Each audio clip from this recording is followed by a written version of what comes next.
Bonjour à tous et à toutes, on va commencer. Je suis Benoît Régent-Cloquener et je vais vous présenter le travail que j'ai effectué dans le cadre de mon mémoire qui a été dirigé par Arthur Charpentier, donc tuteur pédagogique, et Georges-Louis Gonsalves, et qui va parler donc d'actualisation climatique des inondations de plaine.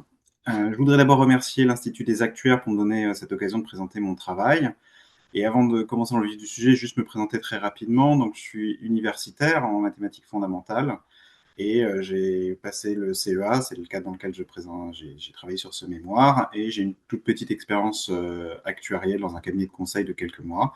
Et je suis ouvert aux opportunités, notamment en freelance, mais je reste un universitaire pour l'instant en premier lieu. Donc, le plan de l'exposé va être le suivant. Je vais d'abord enfoncer quelques portes ouvertes et présenter ce que je vais appeler les périls climatiques pour essayer de clarifier ce que j'entends par là. Ensuite, présenter le modèle précis que j'ai utilisé. Enfin, en troisième lieu, les méthodes pour calibrer ce modèle. Et puis, enfin, les résultats que j'ai obtenus dans ce cadre-là. Donc, un peu de définition. Donc là, je sais que c'est quelque chose que, en général, les gens connaissent bien, mais comme il peut y avoir des variations de définition, je préfère préciser comment j'appelle les choses. Donc, ce qu'on va appeler une catastrophe naturelle, c'est un événement qui va causer des dommages, qui peut être humain ou matériel, mais qui va être en général de grande ampleur et qui n'est pas causé par l'activité humaine. Même s'il peut y avoir une influence de l'activité humaine, ce n'est pas la cause directe. Un péril climatique, c'est une catastrophe naturelle particulière qui a tendance à être aggravée par le réchauffement climatique. Donc ça, c'est un terme qui est un petit peu moins usité. Et donc, pour donner quelques exemples un peu simples, un accident industriel, par exemple, n'est pas une catastrophe naturelle. Les tremblements de terre sont des catastrophes naturelles, mais ce ne sont pas des périls climatiques, parce qu'il n'y a pas d'influence du réchauffement global. Les inondations et les sécheresses sont des périls climatiques parmi les plus connus. La grêle, c'est un peu particulier, c'est un péril climatique, mais il n'est pas intégré au régime CatNat français. Donc il y a un décalage entre la définition que j'ai donnée et de catastrophe naturelle notamment, et la définition de catastrophe naturelle au sens de la législation française. Alors, les périls climatiques présentent des points spécifiques pour l'assurance. Au sein de l'assurance, ce ne sont pas des risques qui sont tout à fait comme les autres. Il y a une tendance à une concentration dans le temps et dans l'espace. Et ça affectionne beaucoup le provisionnement, puisqu'on a des fluctuations annuelles qui peuvent être de l'ordre de la moyenne. Et puis, on a peu d'événements, donc souvent relativement peu de données. Ça, c'est assez général sur les catastrophes naturelles. Sur les périls climatiques, on a des difficultés supplémentaires. D'abord, c'est un type de risque qui est en évolution, on n'est pas en régime permanent, ce qui est toujours un problème puisqu'il faut réussir à capter cette évolution. Et le problème supplémentaire, c'est qu'on ne peut pas réduire cette évolution des périls climatiques à une tendance dans le passé. Ce n'est pas avec les données du passé qu'on peut projeter le futur à elle seule, parce que le réchauffement global futur, eh bien, il n'est pas extension du réchauffement passé. Il y a des effets d'accélération et puis il y a des dépendances aux décisions qui vont être prises, aux émissions de gaz à effet de serre, etc. Donc, pour illustrer ça, je vous présente là une des figures du 6e rapport du GIEC, le dernier en date, qui présente des hypothèses sur le réchauffement global futur et des mesures sur le réchauffement passé. Alors là, la limite entre passé et futur autour de 2014, c'est ça. Jusqu'en 2014, c'est des mesures avec quand même une incertitude, et puis le reste, c'est des projections. Donc, c'est des projections qui concernent 5 trajectoires d'émissions de gaz à effet de serre, ce qu'on appelle parfois des pathways en anglais. Et vous connaissez souvent les pathways, les trajectoires RCP, qui sont celles du 5e rapport du GIEC. Et là, j'ai présenté la figure qui correspond aux nouvelles trajectoires qui sont considérées, donc qui s'appellent des SSP. Et donc, on a deux types d'incertitudes sur ce futur. Le premier type, il est non probabiliste, c'est le choix d'une trajectoire. Est-ce qu'on va se placer, par exemple, en bleu clair dans SSP1 1.9, qui est une situation optimiste où on a des mesures très fortes de réduction d'émissions des gaz à effet de serre, ou est-ce qu'on va se placer à l'autre extrême dans SSP5 8.5, qui correspond à une trajectoire business as usual et même développement des industries qui émettent des gaz à effet de serre. Donc ça, c'est d'après le rapport même du GIEC, ce sont des choix qui ne relèvent pas de la probabilité. On ne peut pas, à l'heure actuelle, pondérer ces différentes trajectoires de façon probabiliste. Donc c'est plutôt des hypothèses qu'on va choisir. Éventuellement, on va faire nos modélisations dans plusieurs hypothèses et comparer ce qui se passe. Une fois qu'on a choisi une hypothèse, cependant, on a aussi une partie d'incertitude qui reste et qui, elle, peut être probabilisée et qui est figurée ici pour les deux trajectoires moyenne basse et moyenne haute, donc SSP1 2.6 en bleu foncé et SSP3 7.0 en rouge clair. Vous voyez des zones au-dessus et en dessous. Hein. Donc ça, c'est un peu les intervalles de confiance qu'on peut avoir sur une fois qu'on a choisi cette trajectoire, donc, qui sont assez importants. Voilà. On cumule ces deux types d'incertitudes. Évidemment, on voit que les trajectoires sont très différentes et que même une fois la trajectoire fixée, il reste une incertitude significative. Alors, comment est-ce que je propose d'aborder le problème de la modélisation, de la prévision ou de la projection plutôt des périls climatiques, sachant les difficultés que j'ai exposées? Donc, le premier constat, c'est qu'on ne peut pas utiliser uniquement des données assurantielles historiques pour faire ces projections. On risquerait de passer à côté d'une accélération, par exemple, du réchauffement climatique. Et donc, le seul outil, a priori, qu'on ait pour compenser ça, c'est une modélisation physique du péril concerné. Alors, c'est quelque chose qui est souvent difficile à mener dans une compagnie d'assurance, mais il y a des scientifiques dont c'est le travail, qui étudient le changement climatique, hein, tous les gens qui participent à la rédaction des rapports du GIEC, par exemple, et beaucoup d'autres. Donc, c'est un domaine qui est assez riche. Et donc, on a quand même accès à des outils de ce point de vue-là. Et donc, l'angle que je propose, c'est d'utiliser ces données scientifiques pour faire une sorte d'actualisation climatique des données assurantielles. Donc, j'expliquerai plus en détail ce que j'entends par là. Et une fois qu'on a effectué cette actualisation, on peut traiter par les méthodes habituelles les données. Donc, c'est beaucoup le travail de redressement que je vais présenter, même s'il y a aussi quelques choix faits pour le traitement des données actualisées.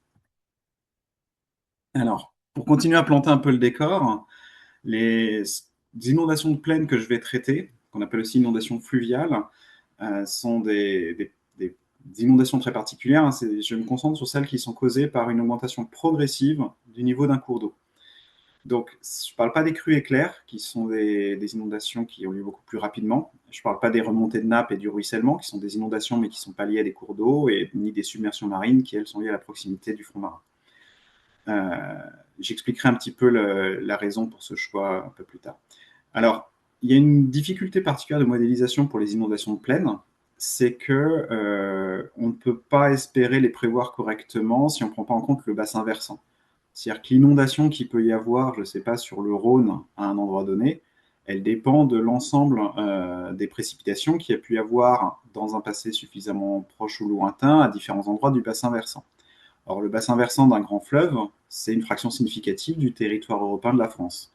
Je ne sais plus exactement, mais je crois que pour le Rhône, c'est de l'ordre de 20% du territoire de la France, plus une partie de la Suisse, etc. Donc, ces bassins versants sont très grands et on ne peut pas raisonnablement se dire on va prévoir les inondations dans tel département à partir des précipitations dans tel département. Ça marcherait très bien pour des remontées de nappes ou des ruissellements, a priori, mais ce n'est pas raisonnable, a priori, pour des inondations qui entraînent des cours d'eau et plus particulièrement des fleuves. Donc là, le besoin de données de simulation physique est beaucoup plus prégnant encore que pour d'autres périls. Et donc là, les données que je vais utiliser, c'est celles d'un projet de recherche qui s'appelle PZeta4. Alors, il y a une autre spécificité dans ce travail, c'est le choix de la France. Il n'est pas spécialement lié aux données, puisqu'on a des données avec PZeta4 qui sont sur toute l'Europe. Ce qui veut dire que quand je dis choix de la France, ici, c'est le territoire européen de la France, puisque je n'ai pas de données dans les autres continents que l'Europe. Donc, d'abord, il y a un intérêt particulier, évidemment, pour les actuaires français de regarder ce qui se passe au niveau de la France. Et puis, il y a une spécificité de la France en termes de sensibilité au réchauffement climatique. D'après l'article sur lequel je me base principalement, écrit par Jewson, Ménard et Dottori, c'est le pays européen pour lequel chaque degré de réchauffement a le plus d'impact sur le coût futur des inondations. D'autre part, l'Europe de l'Ouest et centrale, et l'Europe plus généralement, mais plus spécifiquement Ouest et centrale, attend une hausse des inondations. Donc ça, c'est quelque chose qui est donné par exemple dans le dernier rapport du GIEC. Donc on a à la fois une spécificité de l'Europe par rapport à d'autres continents, et de l'Europe de l'Ouest et centrale dans l'Europe, et de la France au sein de l'Europe. En particulier, ça veut dire que je sais que des fois, on a l'habitude de se référer à des travaux ailleurs pour essayer de calibrer, de voir qu'on n'est pas trop hors clou. Mais pour cette question-là, c'est pas forcément évident de se caler sur des travaux qui ont lieu dans d'autres pays ou dans d'autres continents. Donc, il faut faire attention à cette spécificité. Enfin, ce projet PZeta 4, qu'est-ce que c'est? Donc, c'est un projet qui a pour vocation à projeter des impacts économiques du changement climatique dans différents secteurs à l'échelle de l'Union européenne. Donc, c'est un projet de recherche européen et il met à disposition un certain nombre de données. C'est pour ça qu'il m'a intéressé particulièrement, puisque je pouvais télécharger et utiliser ces données. Donc là, j'ai utilisé le quatrième parce que la cinquième itération est en cours. Donc, le projet était basé sur les éléments du cinquième rapport du GIEC, donc notamment les trajectoires RCP. Il comporte de nombreux volets, tempête, agriculture, feux de forêt. Donc, a priori, ça peut être intéressant pour autre chose que les inondations de plaine. Mais les inondations de plaine avaient cet avantage que les données sont directement publiées. Les autres volets que j'ai regardés n'avaient pas publié autant de données, autant utilisables. Elles sont sans doute disponibles en contactant les scientifiques qui coordonnent les projets, mais je ne les ai pas trouvés directement en ligne. Donc pour le volet inondation de plaine, on a des projections de dommages à différents points de réchauffement climatique. Donc on a un point à 0,7 qui est une période de référence qui correspond à peu près à l'année 1995. Tous ces points de réchauffement, c'est en référence à la période pré-industrielle. Et puis on a 3 points de projection à 1,5, 2 et 3 degrés au-dessus des températures moyennes du globe en pré-industriel. Et l'échelle géographique, c'est les anciennes régions administratives avant la réforme de 2016. Donc on a 22 régions en France métropolitaine. Alors, ces projections, elles sont obtenues donc par une modélisation physique. Donc d'abord, il y a une trajectoire d'émissions de gaz à effet de serre, qui donc, par exemple, RCP 8.5 ou RCP 4.5, qui sont les deux qui sont utilisés là. Pour chaque trajectoire, on fait tourner un modèle de circulation globale. Alors ça, c'est un travail computationnel gigantesque qui est fait au niveau international. Une fois, les scientifiques ne refont pas tourner les modèles de circulation globale. Hein. Donc là, on va avoir la 6e itération, je crois, de ces simulations-là qui est en cours. Pour les circulations globales, on les a, mais pas encore régionales. Donc, ce modèle de circulation, il va modéliser tout un tas de données climatiques à l'échelle du globe avec une certaine maille, en prenant en entrée les hypothèses qui correspondent à la trajectoire d'émissions de gaz à effet de serre. Une fois qu'on a ça, on va brancher le résultat de cette circulation globale sur un modèle de circulation régionale, donc ici au niveau de l'Europe. Ces combinaisons se regrouper dans ce qu'on appelle Eurocordex. Et donc, on va prendre une maille plus fine à l'échelle du territoire qui nous intéresse, donc ici l'Europe. Et on va à nouveau modéliser tout un tas de variables climatiques sur l'Europe en s'assurant que c'est cohérent avec la sortie du modèle global. Une fois qu'on a ça, on a donc des données de précipitations, notamment de température, etc., un peu partout pour les années qu'on a simulées. Et donc, on branche ceci sur un modèle hydrologique qui va maintenant simuler le ruissellement de l'eau au sein des différents cours d'eau pour pouvoir déduire des hauteurs d'eau en chaque point, à chaque instant. Et à partir de ces hauteurs d'eau, on va repérer les moments où on dépasse le lit naturel et on va comparer ça avec des cartes qui donnent l'utilisation des sols et on va appliquer une fonction de dommage qui va modéliser le fait que si des sols sont utilisés pour l'agriculture ou sont habités ou sont des industries, on va, en fonction de la hauteur d'eau, essayer de modéliser la quantité de dommages qui s'ensuit de l'inondation. Donc on répète ça avec 22 jeux d'hypothèses. Donc les jeux d'hypothèses, ici, ça correspond au choix dans Eurocordex, donc un couple entre un modèle de circulation globale et un modèle de circulation régionale. Il faut savoir que ces modèles de circulation, ils ont tous des hypothèses assez fortes, et donc c'est important d'avoir plusieurs jeux d'hypothèses pour explorer un peu le champ des possibles, en tout cas des possibles qu'on a réussi à atteindre par ces modélisations. Si on prend qu'une seule modélisation, on peut se tromper de beaucoup. En tout cas, on verra qu'il y a une incertitude forte liée à ces différents jeux d'hypothèses. Et donc, on risque si notre jeu de circulation il est en fait spécifique, on peut être très loin même de la médiane de ce qu'on essaie d'observer. Voilà. Alors, le défaut de PZeta 4, c'est qu'il y a un seul modèle hydrologique et une seule fonction de dommage, et notamment sur la fonction de dommage, là, il y a quand même aussi beaucoup de choix. Et ce serait intéressant de pouvoir avoir plusieurs fonctions de dommage et de comparer les résultats. Bien, donc j'ai fini de planter le décor. Je vais passer au modèle lui-même. Donc, c'est un modèle qui se présente à la base sous forme exponentielle. Donc, c'est quasiment directement une traduction d'un modèle qui est proposé par Jewson, Ménard et Dottori, avec Simplement, les modifications que j'ai faites sont presque que de présentation. Donc, dans cette formule, on a d'abord un petit R qui intervient à peu près partout, qui correspond à la région. Donc, par exemple, Aquitaine pour nous, ou Île-de-France, etc. On a un autre indice T qui va être l'année. L'échelle de temps, pour moi, ce sera toujours l'année ici. Ensuite, on a le montant de dommages S qu'on va modéliser. Et la première hypothèse, c'est qu'on va supposer que ce montant de dommages, il est proportionnel aux enjeux assurés. Bon, c'est une façon de prendre en compte les enjeux assurés qui peuvent par exemple évoluer dans le temps, qui peuvent être différents d'une région à l'autre. Donc c'est le premier driver, si on veut, des dommages. Ensuite, on a un terme A. Alors, il représente un niveau de risque de base de la région. Évidemment, une région qui comporte des grands fleuves susceptibles d'inonder ou des rivières, la Moselle, qui provoquent souvent des inondations, ou alors voilà, dans le nord, à l'embouchure de la Seine, il va y avoir un facteur A qui va être important. C'est-à-dire qu'un même enjeu assuré, il y a des endroits, il y a des régions où on va constater plus de dégâts dus aux inondations. Et donc ce facteur A, on va considérer qu'il ne dépend que de la région, c'est-à-dire qu'il est constant dans le temps.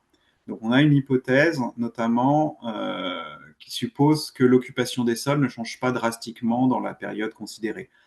Évidemment, si on se met à construire très, très fort près des cours d'eau, en fait, ça va correspondre à un changement de ce facteur A dans le temps, et donc ça, c'est pas pris dans la modélisation ici. Le facteur bêta, ça va être un de nos points d'intérêt majeurs. Donc celui-là, ça va aussi être quelque chose qui dépend de la région, mais ce n'est pas son niveau de risque de base, c'est l'impact du réchauffement climatique. C'est-à-dire qu'on peut avoir des régions qui seraient très touchées par les inondations, mais qui seraient dans la façon dont elles sont touchées pourrait être relativement indépendante du réchauffement climatique. Et en tout cas, ce qu'on veut, c'est pouvoir modéliser pour chaque région une sensibilité au réchauffement climatique qui puisse être différente. Donc ça, c'est le rôle des bêtas, qu'on suppose également constant dans le temps. C'est une des hypothèses principales du modèle, et donc qui va dépendre de la région. GWL pour Global Warming Level, c'est le niveau de réchauffement global en degrés Celsius, et donc qui va dépendre du temps. Évidemment, il va dépendre des hypothèses dans lesquelles on se place, de la trajectoire d'émissions de gaz à effet de serre. Donc, ce GWL en particulier, il faut bien comprendre que c'est le réchauffement global, c'est pas le réchauffement sur le territoire français. L'idée, c'est que on fait l'hypothèse que les inondations sont principalement guidées par la quantité d'eau qu'il va y avoir dans l'atmosphère, qui va, elle, dépendre principalement de la température globale. Mais le moment où l'atmosphère se charge en eau, c'est au-dessus de l'océan Atlantique pour nous principalement, et donc c'est pas sur le territoire européen de la France. Donc c'est vraiment le réchauffement global qu'on va considérer ici. Et puis enfin, on a un terme aléatoire de variabilité naturelle qui, pour chaque région et chaque année, avec évidemment des corrélations entre régions a priori, va faire varier le montant de sinistre. Voilà. Ça, c'est le modèle statistique duquel on va partir. Alors, il n'est pas encore pleinement déterminé en termes de modèle statistique, puisque je ne vous ai pas dit quelle loi on va donner à quoi. Alors, je donne un rôle particulier à ce facteur ici au milieu, exponentiel de bêta R GWLT. Alors pourquoi cette forme exponentielle? On verra peut-être un peu plus clair tout à l'heure quand on prendra un logarithme. C'est une forme d'approximation au premier ordre, mais où on considère qu'un impact est plutôt relatif qu'absolu. C'est-à-dire que la forme exponentielle, je vous dis simplement que rajouter un degré de changement climatique, ça ne va pas forcément rajouter une certaine quantité de dommages à vos sinistres, mais ça va rajouter une proportion. On peut imaginer, par exemple, plus 1 degré de réchauffement climatique, ça rajoute N% de sinistres. Donc ça donne une forme exponentielle. Et donc ce terme-là, on reconnaît assez bien quelque chose qui ressemble à l'actualisation en convention exponentielle, à ceci près que donc on a une sorte de taux continu, qui bêta R, c'est ça, c'est une sorte de taux continu, une sorte de taux d'intérêt qui fait évoluer le réchauffement climatique, qui fait évoluer les sinistres. Et la différence avec une actualisation liée par exemple à l'inflation, c'est simplement que ça dépend pas, c'est pas proportionnel au temps, mais au réchauffement. Donc l'hypothèse de trajectoire à effet de serre va faire que si la température augmente plus vite, le même bêta R va avoir un impact plus fort. Mais à part ça, c'est pour ça que j'appelle ça une actualisation. Ça ressemble vraiment à une actualisation en taux continu. Alors, on peut réécrire ce modèle-là. On normalise par le montant des enjeux assurés pour obtenir le coefficient d'endommagement S sur M. Et puis, on prend le logarithme de ça et on obtient une forme qui est linéaire, donc très facile avec laquelle il est très facile de travailler. Et donc, on peut voir ça comme une approximation au premier ordre de façon très claire ici. Donc alpha R, bah, ça va être le logarithme de grand AR, donc ça va être de nouveau un coefficient, cette fois-ci juste vu d'un point de vue logarithmique, qui va représenter le niveau de risque de base. Notre bêta R, notre GWL, c'est les mêmes qu'avant. Et puis on a un facteur F qui est une variabilité annuelle. Voilà, juste pour les, je dis tout de suite pour les modélisations, c'est F qu'on va considérer gaussienne. Et donc la variabilité qu'on va avoir en termes de sinistre, qui va être l'exponentielle de F, ce sera donc une log normale. Donc ça a l'intérêt d'avoir une queue qui n'est pas trop légère. Avoir une queue gaussienne, ce serait très mauvais, ce serait beaucoup trop conservatif. Donc voilà, on n'est pas tout à fait dans une queue lourde, mais on est dans une queue intermédiaire. Alors, une fois qu'on a posé ce modèle-là, on a un certain nombre de paramètres qu'il va falloir estimer. Donc, d'abord, il y a un certain nombre de données assurantielles qui vont être nécessaires pour pouvoir appliquer ce modèle. Donc d'abord, on a besoin des montants de sinistres sur la période historique pour pouvoir calibrer. Et on a besoin des enjeux assurés sur la période historique et sur la période de projection. Sur la période historique, ça permettra de faire le calibrage, et sur la période de projection, ça va être utile pour faire nos projections. Alors évidemment, si on a, donc ça, sur la période de projection, hein, ça peut être un business plan. On veut se développer plus dans telle région et on modélise ça dans les enjeux assurés. Ou bien on peut simplement modéliser enjeux assurés constants. Voilà, dans le cas d'un ORSA, ce n'est pas forcément absurde. Donc une fois qu'on a ces données-là, on veut estimer d'abord les risques de base. Ça va se faire à partir de l'historique de sinistralité principalement, mais il va y avoir d'autres choses qui vont intervenir.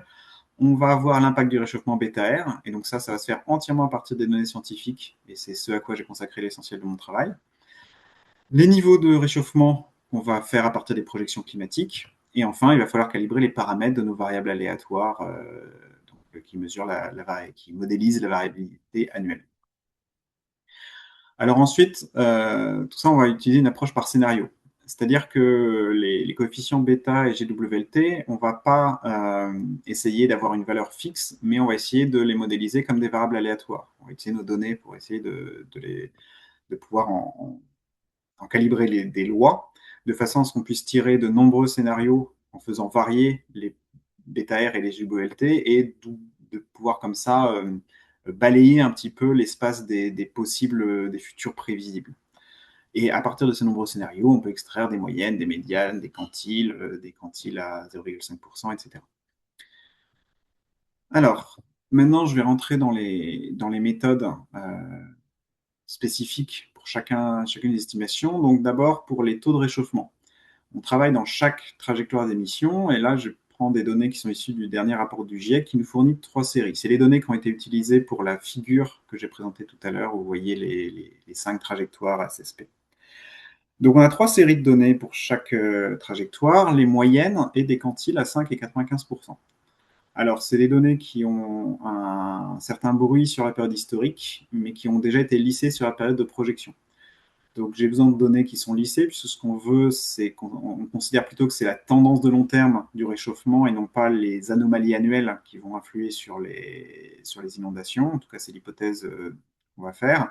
Et donc j'ai utilisé un lissage de Whittaker et Ehlers, qui a l'avantage de garder le côté lisse de la partie future et de lisser la partie historique tout en ne déformant pas trop. Donc je ne m'étends pas sur ce que c'est une méthode de lissage relativement classique, mais un petit peu plus intéressante dans ce cadre-là qu'une fenêtre glissante, par exemple. Une fois qu'on a fait ce lissage, pour chaque T, on a donc nos 3 séries lissées, et donc on doit modéliser une loi pour chaque temps, pour dire, voilà, à tel moment, quelle température on va projeter, quel réchauffement global on va projeter pour telle année. Alors, il fallait choisir une loi simple, et il fallait qu'elle soit compatible avec les 3 valeurs. On n'a pas de symétrie dans les données qu'on a entre les 2 quantiles. Les 2 quantiles à 5 et 95% ne sont pas symétriques autour de la moyenne. Donc prendre une loi normale serait obligé à déformer un peu les quantiles.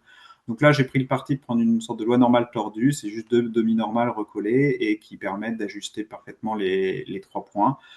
Voilà, c'est relativement conservatif puisque les queues sont des queues gaussiennes, et ça permet d'utiliser les données de façon à peu près cohérente. Le point qui est plus délicat, c'est la dépendance entre les années. On peut certainement pas tirer de façon indépendante chaque année un niveau de réchauffement. On aurait quelque chose d'extrêmement bruité, ça n'aurait pas beaucoup de sens. Et là, j'ai également fait un choix qui est relativement conservatif, puisque j'ai choisi de tirer un seul quantile et de l'appliquer à tout l'été. Donc dans chaque scénario qu'on va tirer, on va avoir un scénario où soit les températures sont plutôt assez hautes, soit plutôt assez basses. Alors c'est conservatif en termes de variabilité, de variance des résultats finaux, parce que on pourrait imaginer un scénario où on part d'assez bas et où on arrive assez haut, et où donc l'augmentation entre nos deux périodes du réchauffement global pourrait être plus élevée.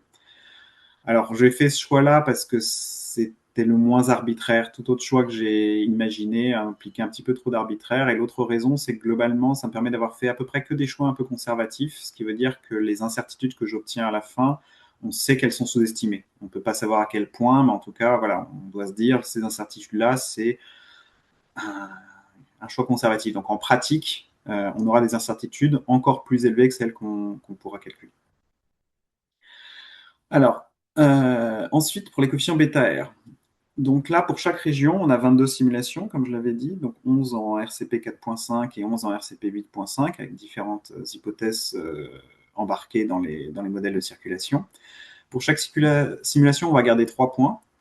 Donc là, j'ai écarté le point à plus 3 degrés Celsius parce que l'article de Giusson, Ménard et Lottori montrait bien que l'hypothèse de linéarité à cette échelle-là commençait déjà à pêcher pas mal. Donc, au-delà de plus 2 degrés, ce modèle est un peu trop limité. Voilà, c'est plutôt pour faire des choses sur un moyen terme. On ne va pas aller projeter jusqu'à 2100. De toute façon, je pense que nos connaissances ne nous permettraient pas de le faire. Et donc, pour chaque point, pardon, on a une estimation de dommages en euros constants. Donc, ça nous donne 3 points. Et donc, le traitement statistique, la première étape est un peu surprenante. On va donc faire des régressions linéaires. Alors, on est réduit donc à faire des régressions linéaires sur 3 points, ce qui peut paraître un peu arbitraire. Là, voilà, ce qu'il faut bien comprendre, c'est que la robustesse statistique, elle va venir de la répétition de ces régressions. Pour chaque région, on va avoir 22 répétitions de ces régressions linéaires. Donc pour chaque région et chaque simulation, on a une estimation par régression, donc j'appelle bêta chapeau RS de notre bêta R, et on a une estimation de l'incertitude.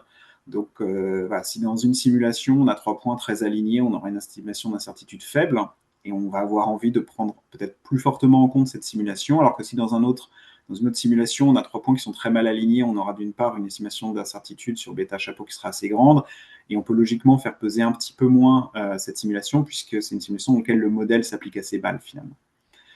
Et pour à la fois combiner toutes ces estimations tout en prenant en compte ces différences d'incertitude, l'idée c'est d'utiliser un modèle mixte, c'est-à-dire de postuler que nos bêta chapeau RS sont des réalisations de variables aléatoires de la forme suivante. Donc bêta R, la chose qu'on cherche à mesurer, plus un premier bruit, un premier biais que j'ai noté UR, qui ne dépend que de la région mais pas de la simulation.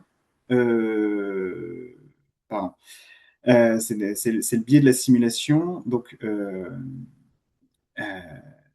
c'est-à-dire, voilà, c'est UR quand même. Excusez-moi, je ne suis pas très clair.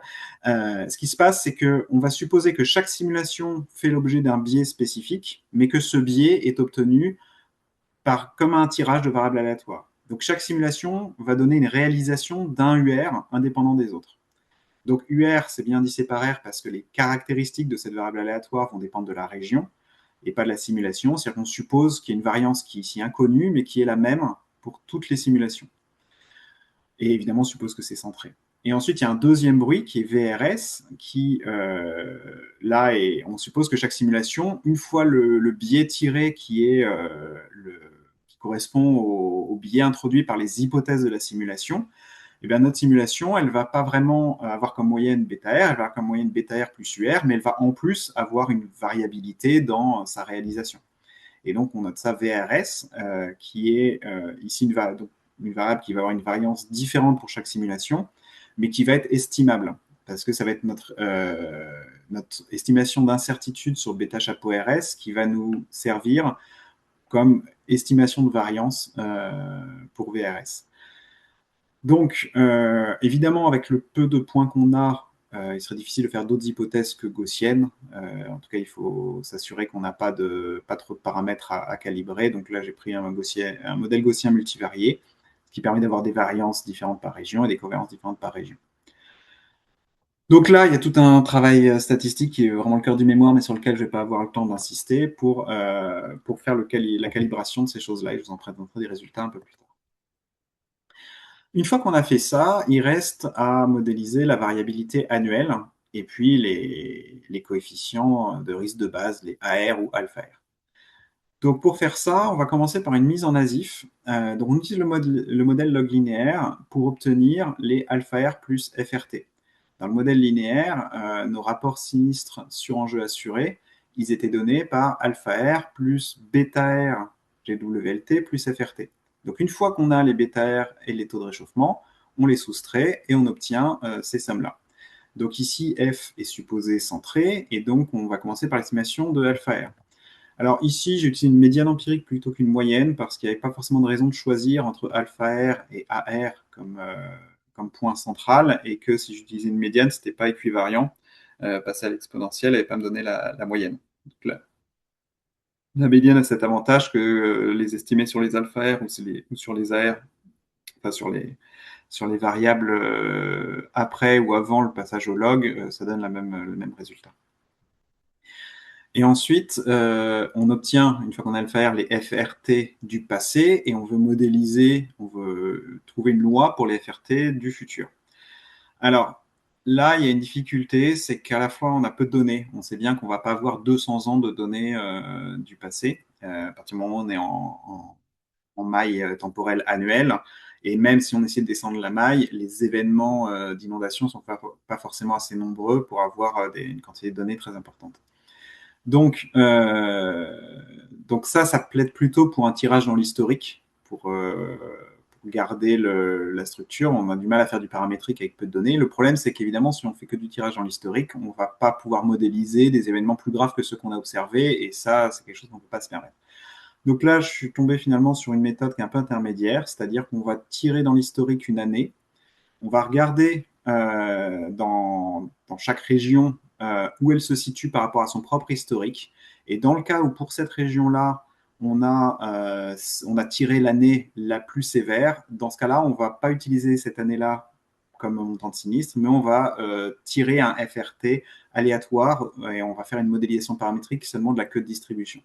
Donc ça, l'intérêt, c'est que ça permet à la fois d'avoir une approche paramétrique qui nous donne la possibilité de modéliser des événements plus graves que ceux qu'on a observés, et ça garde au mieux la structure de corrélation entre les régions.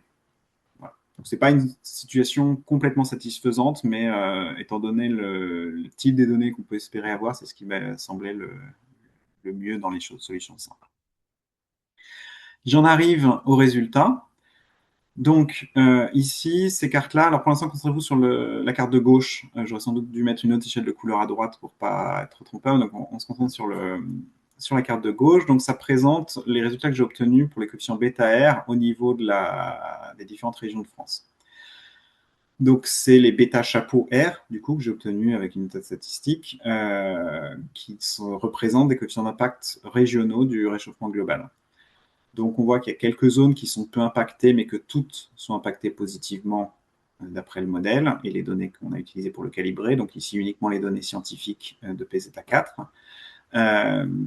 Et on voit qu'il y a les régions les plus touchées, notamment l'Alsace.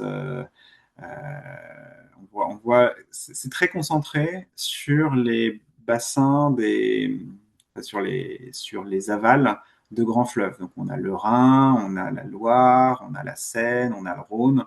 Donc il semblerait qu'il y ait une possibilité que les données PZ4 prennent en compte assez fort finalement ces grands fleuves, peut-être projettent dans le futur des inondations le long de ces grands fleuves.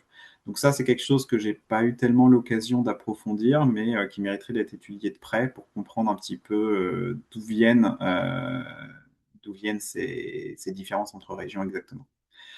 Alors la figure de droite, elle vous représente le rapport écart-type sur estimation. Donc on considère qu'un rapport écart-type sur estimation en dessous de 1, c'est correct, ça veut dire qu'on estime qu'on a quand même des chances d'avoir le bon signe.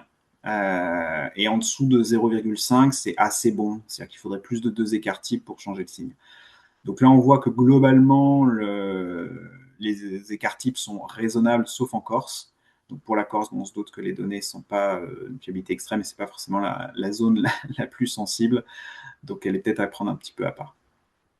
Et je pense que les inondations en Corse sont peut-être plus liées au ruissellement qu'aux inondations de plaine. Donc voilà, donc c'est globalement à la fois relativement positif, dans le sens où on peut considérer que l'aggravation, ça confirme l'aggravation potentielle des inondations avec le changement climatique. Maintenant, ça reste des écarts-types très importants, et ça, on retrouvera ensuite.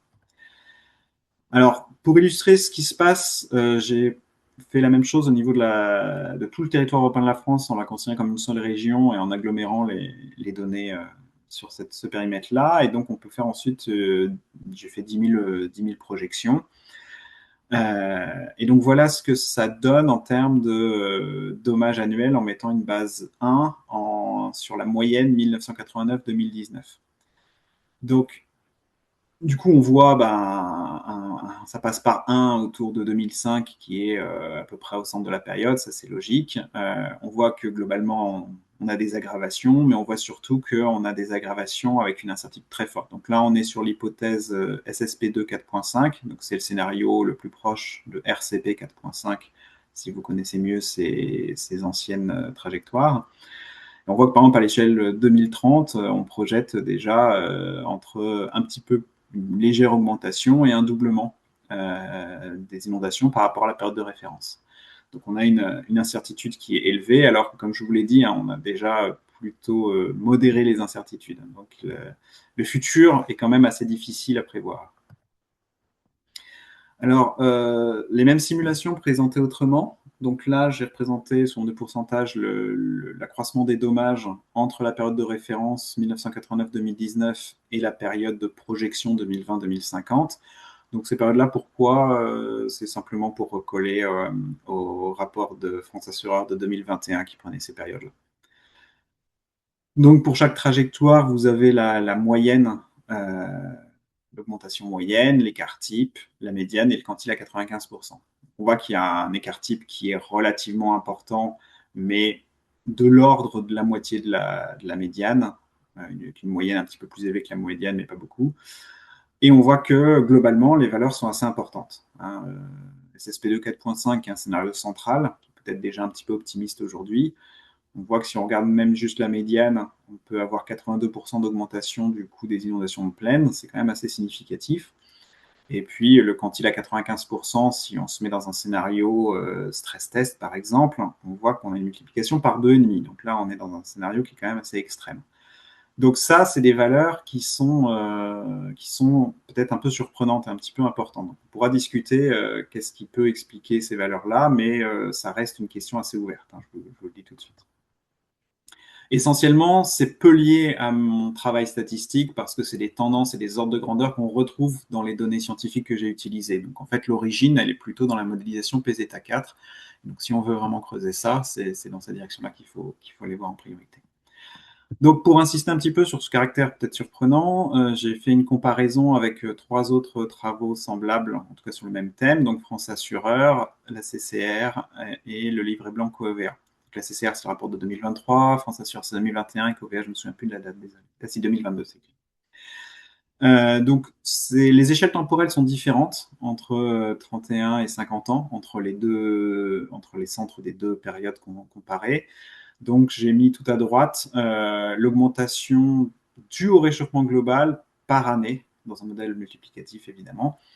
Voilà, vous avez différentes trajectoires, beaucoup de RCP 8.5, et vous avez des données de dommages, et ensuite une partie donnée, une extraction dommages due au réchauffement global. Donc, ça, c'est ce que j'ai pu tirer. Donc, dans le rapport de la CCR, c'est assez directement présenté comme ça. Dans le rapport de France Assureur, il faut un petit peu interpréter des choses, mais bon, en termes d'ordre de grandeur, c'est à peu près ça. Alors, pour Covea, il y a une petite subtilité, c'est qu'il donne une augmentation de dommages, mais il n'y a pas forcément une séparation. Je n'ai pas trouvé de séparation avec ce qui est dû au réchauffement global, mais en fait, de mémoire, l'évolution dans le temps, ils ont uniquement modélisé l'accroissement de population, qui n'est pas très important. Il n'y a pas de modélisation de développement de l'économie qui produit chez France Assureur et chez la CCR les différences importantes entre l'augmentation des dommages et la part qui est due au réchauffement global. Donc, du coup, je pense que les informations qu'OVA sont quand même relativement comparables, même si je les ai mises quand même entre parenthèses pour signaler cette différence. Donc, sur le tableau de droite, vous voyez qu'on a, en gros, France Assureur et SCCR qui aboutissent à des résultats d'une croissance assez modérée, tout à fait absorbable, il me semble, par des augmentations de primes raisonnables.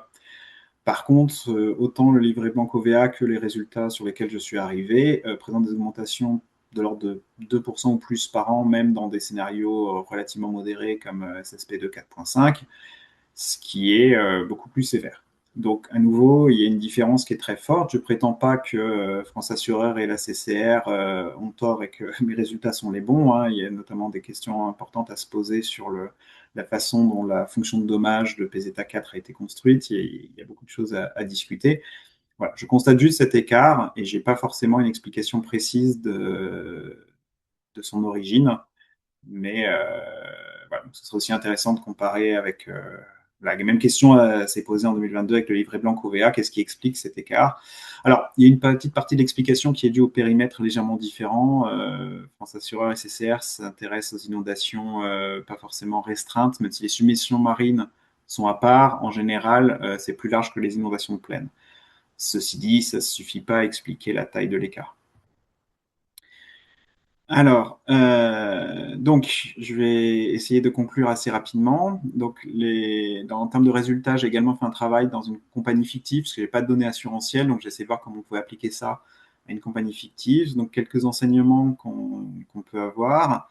D'abord, l'impact de l'actualisation climatique, il est fort même pour des projections à 1 an. Des augmentations par rapport à faire l'actualisation climatique par rapport à ne pas la faire, ça peut changer de 50% la moyenne et ça peut doubler le quantile à 99,5%. Donc la raison de ça, elle est très simple, hein, c'est que l'actualisation climatique, elle ne joue pas que sur le futur, mais aussi sur le passé. Si vous considérez vos 30 dernières années comme représentantes d'aujourd'hui, bah, vous négligez le fait que depuis, sur ces 30 ans, le réchauffement climatique a aggravé les inondations. Et donc, ce qui était un temps de retour de 100 ans il y a 30 ans, bah, ce n'est pas forcément un temps de retour de 100 ans maintenant. Donc ça, c'est important d'avoir ça en tête, même quand on fait des projections pour du tarif ou du provisionnement, même à court terme, c'est quelque chose à prendre en compte. À long terme, évidemment, l'impact est encore plus fort, et cette fois-ci, il est fortement différencié suivant les trajectoires. Alors que le choix de trajectoire impacte assez peu les projections à 1 an. Et puis, l'augmentation de la variabilité est encore plus forte que l'augmentation des moyennes. Donc, les années extrêmes sont fortement impactées, et évidemment, c'est quelque chose qui va être assez important, notamment pour la réassurance. En conclusion, bon, donc c'est une étude qui a pas mal de limites. Il y a des hypothèses, la modélisation est relativement simple. Les données scientifiques sont déjà un petit peu datées et imparfaites. Maintenant, c'est difficile, on ne peut pas encore travailler avec les dernières circulations puisqu'on n'a pas encore les projections à l'échelle européenne. On constate donc un écart fort entre les impacts projetés et celles de France Assureur et de la CCR, ce qui pose la question de savoir où se situent les futurs possibles. Et il y a un manque de données équivalentes pour d'autres périls. Et donc, je dirais, ma conclusion générale, c'est qu'il semblerait intéressant de développer des coopérations plus étroites avec les équipes de recherche publiques qui ont un travail qui est le travail qui alimente les rapports du GIEC notamment, qui est très, très significatif. Et donc, je pense que là, c'est une occasion de partenariat qui pourrait être intéressante. Alors, je sais que je suis déjà un petit peu dans les arrêts de jeu, mais je voulais quand même rapidement discuter quelque chose que j'ai également discuté un petit peu dans mon mémoire. C'est que tout ce que je vous ai présenté, c'était essentiellement destiné à essayer de calculer au sein d'une assurance combien les inondations de plaine risquent de nous coûter à l'avenir. Et autant c'est quelque chose qu'une entreprise d'assurance a besoin de faire, autant c'est quand même un petit peu dérisoire par rapport à certains enjeux. Donc, juste quelques observations. On sait que les déclarations des gouvernements en faveur du climat et d'autres limites planétaires sont très tièdes ou carrément hostiles. On sait que les grandes entreprises, globalement, sont plutôt un frein à une action concertée pour réduire nos émissions de gaz à effet de serre et pour réduire notre empreinte sur la biodiversité, par exemple. On sait qu'il y a une certaine concentration dans les médias qui fait qu'il n'y a pas forcément la place pour un récit écologique positif. Donc, c'est assez difficile finalement d'embarquer un petit peu le, le public sur ces récits-là, même s'ils existent, ils sont quand même une diffusion un petit peu restreinte, et pas forcément pointés positivement. Et globalement, ça c'est quelque chose qu'on voit très fort à l'université, hein, les chercheurs et les chercheuses sont très peu écoutés par les décisionnaires. Et c'est vrai dans à peu près tous les domaines, et c'est malheureusement aussi très vrai dans tout ce qui est climatique et écologie. Maintenant, si on regarde les connaissances scientifiques qui sont à disposition, on n'est pas en mesure d'exclure un réchauffement global qui atteint plus 3 degrés dans les décennies à venir, et probablement plus 4 degrés à long terme. Les conséquences de ce réchauffement sont difficiles à anticiper, mais celles qu'on peut anticiper sont sans précédent dans l'histoire. Les conséquences, on a du mal à les concevoir. C'est des événements qu'on n'a même pas appris en cours d'histoire. C'est des choses que notre cerveau a beaucoup de mal à appréhender et à considérer comme concrètes du fait de leur ampleur. On parle potentiellement de milliards de morts ou de déplacés. Si la moitié de l'Inde devient invivable pendant la moitié de l'année, c'est effectivement 1 milliard de personnes qui peut se retrouver déplacées. Voilà, pareil en Afrique. Donc on est sur un niveau de conséquence qui est à la fois, ça peut paraître catastrophiste, mais ça, c'est dans les possibles qu'on peut pas écarter. Et du coup, cette ampleur-là, elle fait se poser la question de l'effondrement des sociétés actuelles et des structures gouvernementales. Est-ce qu'on va pouvoir continuer à fonctionner comme on le fait, ou est-ce qu'on va vers une évolution où nos sociétés simplement sont obligées de se réorganiser complètement? Et c'est des événements aussi extrêmes. C'est difficile d'assigner une probabilité, mais en tout cas, c'est difficile de pouvoir affirmer que la probabilité que des événements de cette ampleur-là arrivent est inférieure à 0,5%. Donc, si on a cette échelle-là en tête, en tant qu'assureur, il y a quand même, je trouve ça pose quand même beaucoup de questions. Et pourquoi je vous parle de ça? Parce que je pense que l'assurance, au sein de ce tableau-là, elle a une position qui est assez unique. D'abord, on y trouve une relative conscience de la gravité de la situation. Alors, je dis relative parce que j'ai un peu l'impression que pas mal d'actuaires sont assez au courant, mais que quand on monte dans les échelons, cette conscience s'affadit un petit peu. Par ailleurs, évidemment, l'assurance, elle est incluse dans le monde des grandes entreprises et elle bénéficie à ce titre d'un crédit auprès des décideurs qui est quand même important. Et je pense que ces trois caractéristiques, ça fait qu'il y a une responsabilité qui est très spécifique. Et que peut-être que autant il faut faire ces calculs sur le futur des inondations, mais peut-être que le rôle de l'assurance sera au-delà d'assurer correctement. Peut-être que le rôle que pourrait prendre l'assurance, c'est d'avoir un poids réel sur la politique de préservation de notre niveau de vie, de notre milieu de vie. Est-ce qu'au sein de l'assurance, on peut réunir des forces pour aller porter le message qu'on ne peut pas continuer sur la voie qu'on est en train de prendre à l'heure actuelle. Voilà. Donc ça, c'est un peu le message que je voulais porter. C'est pas le centre du travail de mon mémoire, mais je pense qu'en termes d'importance, ça dépasse de beaucoup. Et donc, je vous remercie pour votre attention et je vais regarder les questions que vous avez pu poser dans le chat.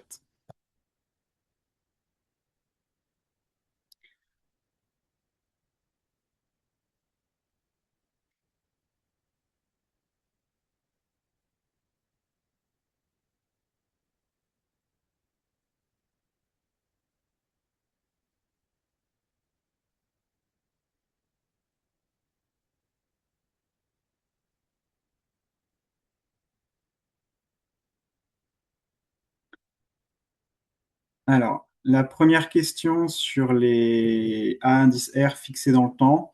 Donc effectivement, c'est une hypothèse qui n'est valable qu'à une relativement courte échelle de temps. Donc historiquement, comme c'est remarqué par la personne qui pose la question, hein, il y a eu une artificialisation des sols au cours du temps, on a construit de plus en plus dans des zones à risque, etc. Donc c'est effectivement quelque chose qu'on ne peut considérer que soit en espérant qu'on ait des politiques qui permettent de maintenir un petit peu ce niveau de risque, mais essentiellement c'est un défaut de modélisation lié aux données disponibles.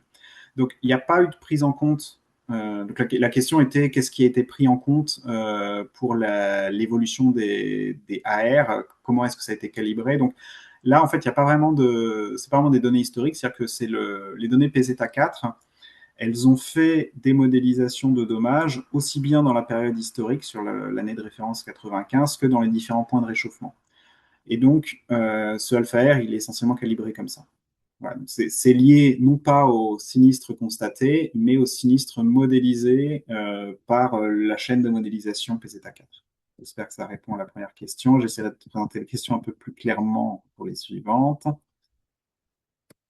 Alors, quelqu'un remarque qu'il est surprenant de voir, je vais mettre le tableau, c'est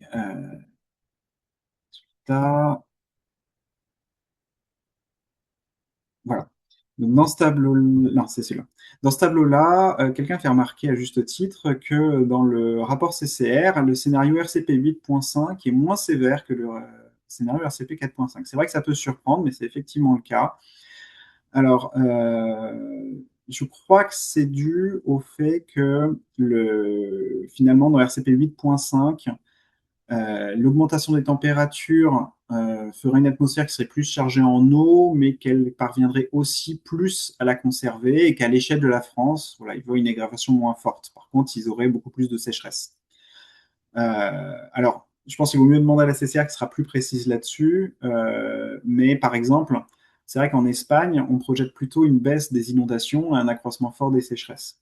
Et peut-être que le RCP 8.5 fait que la France est un peu plus dans ce schéma-là, pas tout à fait jusqu'à une diminution des inondations, que dans un schéma d'accroissement plus sévère des inondations. Ceci étant dit, c'est que, alors, et clairement, c'est pas un point que mon modèle, le modèle que j'ai utilisé pourrait trancher, puisque le modèle utilisé a dans son postulat que chaque degré de réchauffement a la même influence relative sur les sinistres. Donc, il est impossible pour ce modèle d'obtenir des résultats comme ceux de la CC. Donc, on peut voir ça comme un défaut de l'approche. Et donc, oui, effectivement, c'est quelque chose d'un petit peu surprenant. Mais voilà, je ne peux pas répondre beaucoup plus en détail. Il faut aller regarder dans les façons un petit peu fines dont les résultats sont obtenus. Je pense que c'est discuté un petit peu dans le rapport de la CCR elle-même.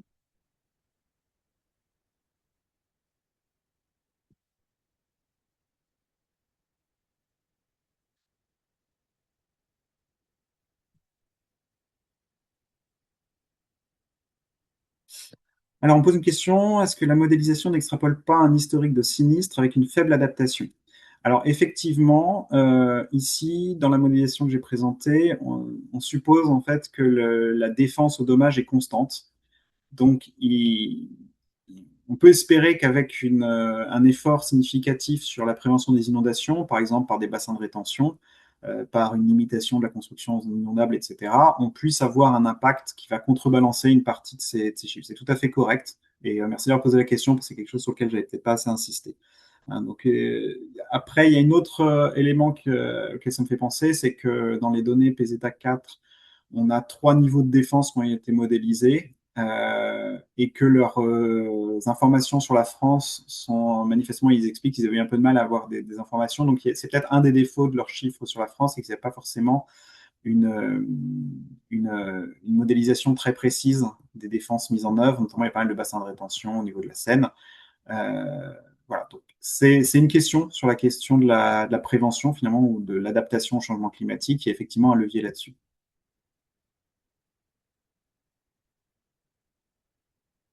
Alors, j'ai quelqu'un qui a travaillé sur l'étude Covea qui confirme que le plus 110% en réchauffement global est effectivement comparable. Voilà, il y avait intégré une augmentation des constructions en zone inondable. Très bien. Voilà, je me permets de ne pas lire l'intégralité, mais en tout cas, voilà, ça confirme ce que j'ai dit à peu près. Et donc, il y avait une question ensuite. Voilà, donc, bon, ok, c'était principalement une remarque, donc il confirme que j'ai pas dit trop de bêtises sur le livret blanc OVA. Alors, j'ai une question qui concerne aussi ce livret blanc. Vous avez parlé de Covea qui a considéré l'accroissement de la population. Vous pensez que ce n'est pas suffisant? Je vais y revenir, c'est pas tout à fait ce que je dis. Ont-ils considéré d'autres paramètres et en quoi c'est différent par rapport à votre méthode? Donc, en fait, c'est pas tellement que c'est pas suffisant. Moi, j'ai fait encore moins. J'ai tout travaillé à niveau économique constant. En fait, ce qui est important, c'est pas tellement que ces hypothèses-là, il y en a des meilleures que d'autres. C'est juste qu'il faut, pour comparer, savoir sur quoi on se place.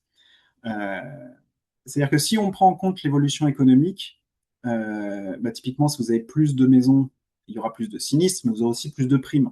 Donc moi, ça m'intéressait vraiment de voir la partie réservée au réchauffement climatique et voilà, la partie due à ça. Parce que, par exemple, dans le France Assureur, on a une augmentation de 81%, mais dont seulement une minorité due au réchauffement global.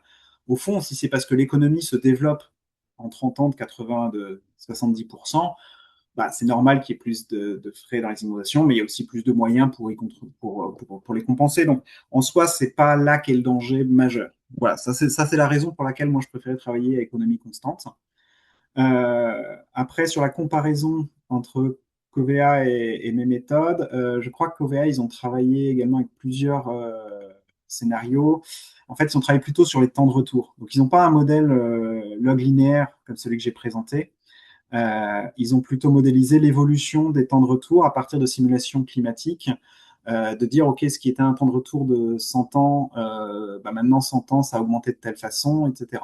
Voilà. Donc, je caricature un petit peu, je vais un petit peu vite, mais c'est ce qui me semble me souvenir et avoir lu là dans la personne qui a réalisé qui a participé à ces travaux.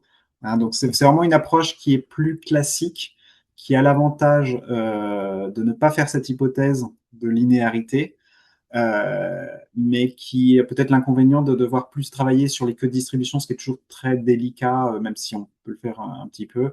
Voilà, c'est vraiment une approche différente. Je dirais peut-être l'avantage principal de ce que je propose, c'est que c'est beaucoup plus facile à adapter une fois qu'on a fait le calibrage sur données scientifiques. On peut apporter ça à une compagnie d'assurance et apporter des informations à cette compagnie relativement facilement sans avoir forcément besoin de refaire. Donc, bon, je ne connais peut-être pas assez non plus les autres travaux pour prononcer, mais en tout cas, le but, c'était d'avoir un modèle qui soit très simple et facile à intégrer par des actuaires qui ne sont pas forcément spécialistes en climat.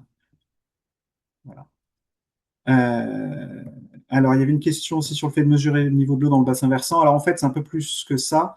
C'est-à-dire que quand je dis qu'il faut considérer le bassin versant, il faut utiliser un modèle hydrologique. Donc, un modèle hydrologique, c'est un modèle assez sophistiqué. Alors, peut-être pas autant qu'un modèle de réchauffement global, hein, ça peut se faire tourner beaucoup plus en local, et qui va prendre en entrée une modélisation des précipitations sur tout le bassin versant d'un cours d'eau, et qui va vraiment modéliser chaque cours d'eau incident, et qui va dire à chaque moment, bon, bah, à tel moment, à telle heure, on a tel niveau d'eau à tel endroit, et donc il va couler, on sait à quelle vitesse, le modèle hydrologique va prendre ça en compte, et on va en déduire comment l'eau s'écoule au cours du temps dans l'eau. Donc, le bassin versant est suffisant, oui, parce que c'est la définition du bassin versant. Le bassin versant, c'est toute la zone géographique où une goutte d'eau va finir dans votre cours d'eau.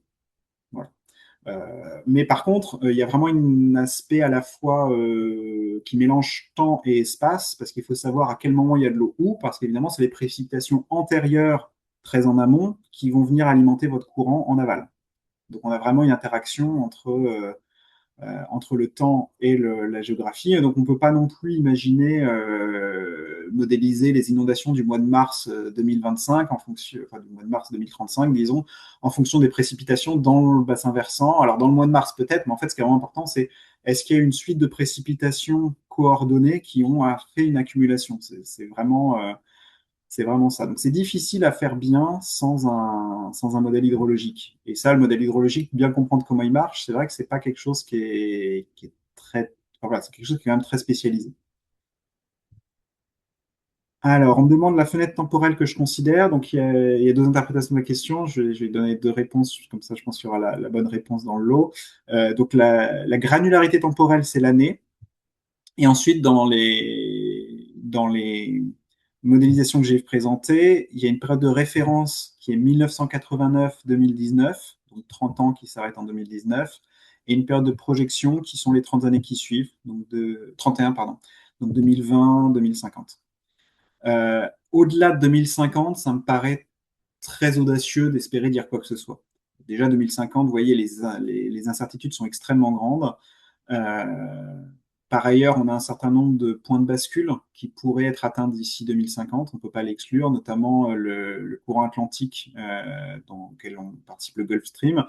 Il pourrait y avoir un retournement du courant atlantique, auquel cas on pourrait un petit peu échanger notre climat avec celui de New York. Donc, vous imaginez bien que les inondations en France, si on reçoit l'eau qui vient du nord, dans les courants de l'océan Atlantique plutôt que celle qui vient du sud, ça va être quelque chose de complètement différent. Et le moment où ce changement se ferait, c'est un moment d'instabilité extrêmement fort. Donc voilà, pour toutes ces raisons, au-delà de 2050, ça me paraît vraiment difficile de dire quoi que ce soit. Et les modélisations qu'on a là, elles sont déjà en... Il faut considérer que les incertitudes sont très sous-estimées. Et on commence à se dire que les rapports du GIEC ont été peut-être un peu trop optimistes ou peut-être pas assez pessimistes, mais en tout cas, on a régulièrement des messages sur l'aggravation plus rapide que prévu du réchauffement climatique, sur des évolutions peut-être voilà, sur ce courant océanique. On pensait que ça pouvait arriver, mais peut-être pas trop tôt. Et puis là, il y avait une étude qui disait que ça pouvait arriver avant 2050. Alors, c'est pas donné, mais voilà. Donc, globalement, à l'échelle de 5 ans, on se dit que ça va continuer un peu continuellement, mais à l'échelle de plusieurs dizaines d'années, les ruptures sont possibles. Donc voilà, 2050, ça correspondait à France Assureur. C'est un peu audacieux, mais pas trop. Et donc voilà, c'est ça ma fenêtre temporelle. Très bien. Écoutez, je pense que là, on est ensemble depuis une bonne heure. J'ai pas de nouvelles questions qui arrivent. Donc, je vous remercie d'avoir été aussi nombreux à m'écouter. Je suis facile à contacter si vous cherchez mon nom sur un navigateur sur un moteur de recherche. Vous trouverez facilement une page universitaire où il y a mes contacts. Donc, n'hésitez pas si vous avez des questions supplémentaires. Et puis bon, je me permets, si vous avez besoin ponctuellement d'un renfort, je peux envisager de monter ma structure pour intervenir dans les conditions qui vous conviendront. Je vous remercie. Ah, j'ai quelque chose à vous. Pour les documents, le mémoire doit être publié sur le site de l'Institut des actuaires, je pense. Voilà, il faudrait idéalement que j'en fasse un article un peu synthétique, mais en tout cas, le mémoire va être disponible s'il ne l'est pas déjà. Je vous remercie donc. Bonne journée. Au revoir.